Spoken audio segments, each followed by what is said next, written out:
মাওলানা মোহাম্মদ ফজল আলম সাহেবকে কবুল করে নেন, ওনার আহলিয়াকে কবুল করে নেন, ওনার আব্বা আম্মা ওনার পরিবার পরিজনকে কবুল করে নেন।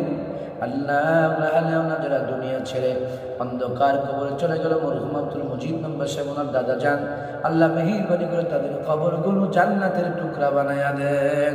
আয় আল্লাহ তাআলা রব্বুল আলামিন ওয়াক্কাল রব্বানি আলিম হিসেবে কবুল করেন, আল্লাহ দিন দাঈ হিসেবে কবুল করেন, মুমিন মুত্তাকি মুখলিস বান্দা হিসেবে কবুল করেন মাওলা। আয় আল্লাহ তাআলা রব্বুল আলামিন,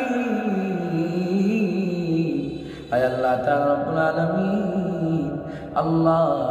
আল্লাহ তাআলা এই দুনিয়াতে যখন পাঠিয়েছেন আবার একদিন এই সুন্দর পৃথিবী ছেড়ে, সুন্দর মায়ার সংসার ছেড়ে আমাদেরকে অন্ধকার কবরে চলে যাওয়া লাগবে মাওলা। আল্লাহ রব্বুল আলামিন যেই দিন দুনিয়ার হায়াতের জিন্দেগি শেষ হয়ে যাবে, পরোটা গলার মাঝে মাঝে আটকে যাবে, মালাকুল মউত আজরাইল মৃত্যুর পরোয়ানা নিয়ে হাজির হয়ে যাবে, ওই কঠিন মুসিবত